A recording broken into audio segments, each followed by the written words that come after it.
Last night, I found myself standing in front of a house. A slow, deep breath, a very old house, like hundreds of years old. The kind of house that makes you question if it should even exist. 3 seconds. They say no one who enters after dark ever comes back the same. Longer pause. I didn't believe it until I stepped inside. Inside, the air was thick, suffocating. 2 seconds. It felt alive, waiting, alongside. Then I heard footsteps, but I was alone. 3 seconds. Then a whisper, my name, pause, soft, cold. Another pause. I wanted to run, but my legs wouldn't move. I tried to scream, but no sound came out. And in the dim glow of the moonlight filtering through grimy windows, I could make out the faint outlines of furniture, the shape of a rocking chair swaying gently back and forth despite no one sitting in it, a table with a single candle burning atop it, casting dancing shadows on the wall. Shadows that writhed and twisted, contorted and turned. One shadow detached itself from the wall, stretching and bending in ways that defied the laws of physics, always remaining one step behind me. I wanted to turn and face it, but an unseen force kept me moving forward into the heart of the house. Then I felt its breath on my neck, cold and foul-smelling like a grave. Fingers brushed my skin, ice-cold and impossibly slender. Long, sharp nails dug into my flesh. I gasped, turning to strike out at my unseen assailant, but only empty air met my flailing limbs. My foot caught on something on the floor, and I tumbled to the ground, scraping my palms on the rough wooden floorboards.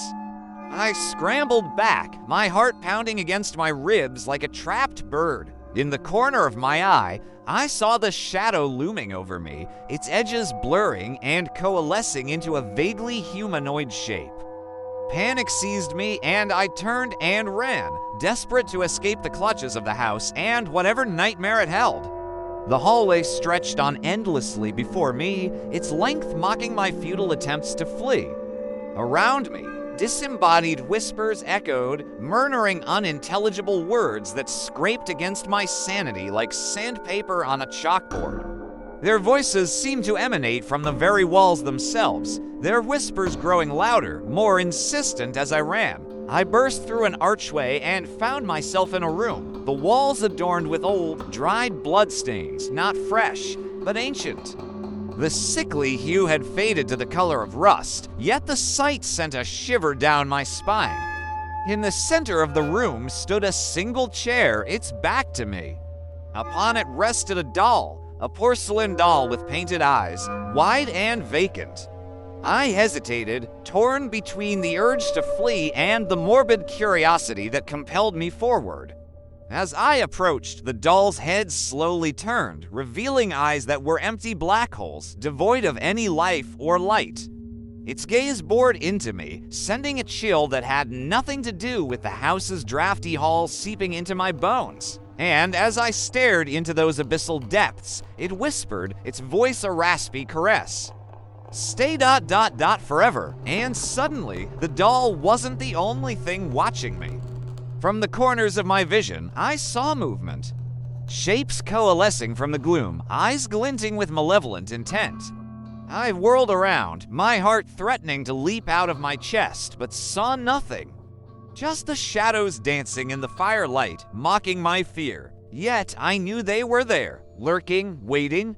Panic surged through me, and I fled, racing through a labyrinth of identical hallways, each turn offering no escape, each corridor leading me deeper into the bowels of the cursed house. Footsteps echoed behind me, slow and deliberate, gaining on me. I stumbled, falling to my knees on the cold, hard floor. Scrambling back, I saw a pale hand reach for me, long and skeletal fingers tipped with wickedly sharp nails. A cold, ancient voice slithered into my ear. It's too late, child. You're mine now. Terror lent me strength, and I kicked out, connecting with something solid. A choked cry echoed through the house as the creature recoiled. Seizing the opportunity, I scrambled away, my mind screaming at me to run, to keep moving. But as I struggled to my feet, the world tilted and darkness crept in at the edges of my vision.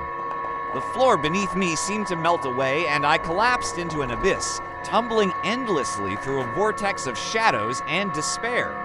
I cried out, my voice echoing through the cavernous halls, unanswered and alone.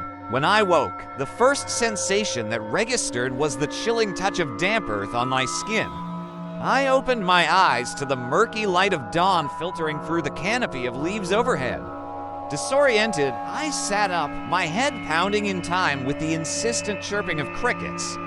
Rubbing my eyes, I looked around, realizing with a jolt that I was lying on the ground outside the abandoned house. Relief flooded me, quickly followed by a surge of triumph. I had escaped the clutches of that cursed house, but my victory was short-lived, for as I rose to my feet, I noticed something in the grass beside me. A single porcelain doll, its painted eyes staring blankly ahead. Then I heard a voice, raspy and hollow, echoing the words from the doll. "You can't escape me. Not now, not ever." Turning, I saw the pale figure emerging from the house, its form wavering like a mirage in the heat haze of the summer day. My blood ran cold as I realized that it wasn't the sun causing the haze. It was the heat emanating from the creature itself. A grotesque parody of a human, its skin stretched taut over its bones, revealing sinewy tendons and pulsating veins.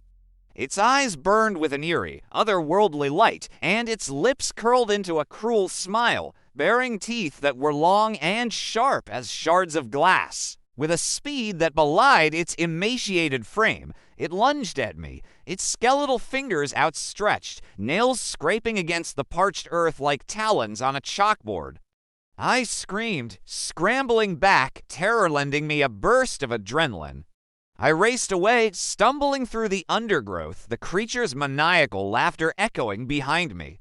Branches tore at my clothes and twigs snapped beneath my feet, but I dared not slow down. The sound of pursuit spurred me on. As I ran, the memory of that house filled my mind, the blood-stained walls, the whispering voices, the haunting melody that seemed to seep into my bones and won't let me sleep. And then I understood the house wasn't just a place, it was a prison, trapping both its inhabitants and visitors in an eternal cycle of torment. The whispers, I realized, weren't coming from the house, they were coming from me. Echoes of the tormented souls imprisoned within, reaching out to me across the chasm of time and space, begging for release. But I couldn't help them, I was too afraid. Too terrified to stop and listen, too paralyzed by fear to offer solace or aid. The ground beneath my feet seemed to stretch endlessly before me, offering no respite, no sanctuary. The woods I had hoped would lead me to safety only seemed to deepen the despair. The trees, once a comforting presence, now loomed over me like gnarled, skeletal fingers reaching out to grasp me, to drag me down into their shadowy depths. The dense canopy overhead had transformed into a suffocating blanket, shutting out the light and muffling the sounds of the world, leaving me in a bubble of silent, suffocating darkness. Then, as suddenly as it had begun, the chase ended. The creature stopped, its hunched form still silhouetted against the dim light of the forest floor. For a moment, we simply stared at each other, predator and prey, hunter and hunted. And in that moment, I saw not just a monster, but a reflection of myself, my own fears and darkness given form and substance. A low growl rumbled in the creature's chest, a sound that vibrated in my bones and set my teeth on edge. Its eyes, glowing orbs of malevolent energy, bored into me, stripping away my defenses, laying bare my soul.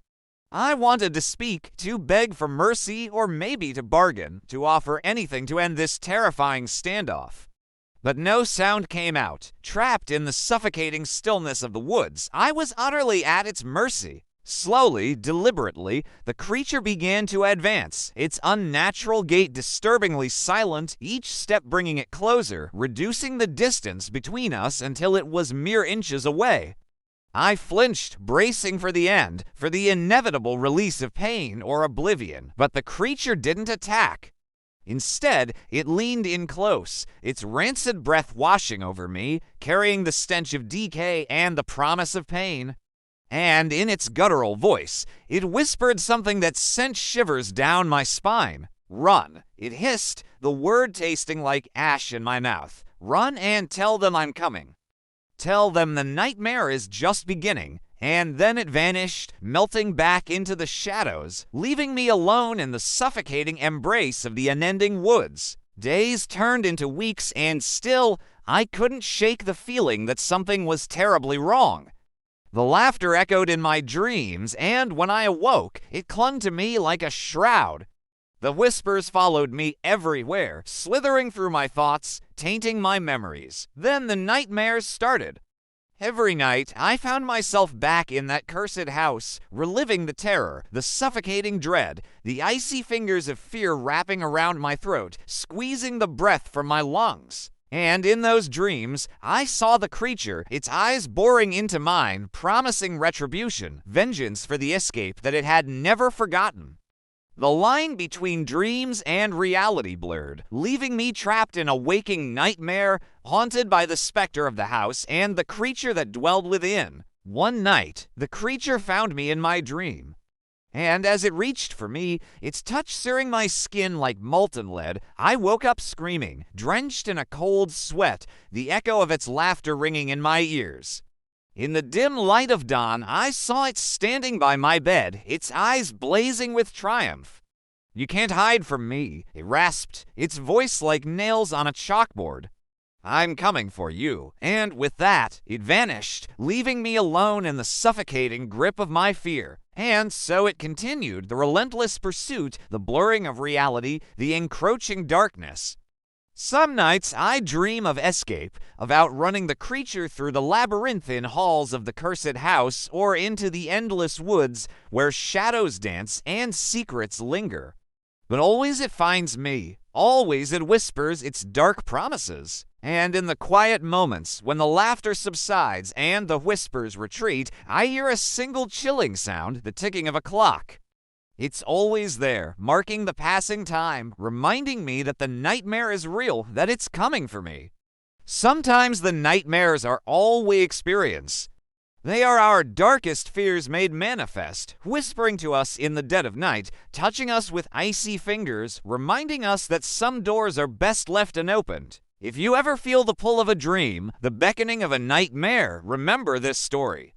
Remember the house and the creature, and heed my warning. Avoid the call of the shadows, for sometimes the nightmares aren't just dreams. They are real, and they never end.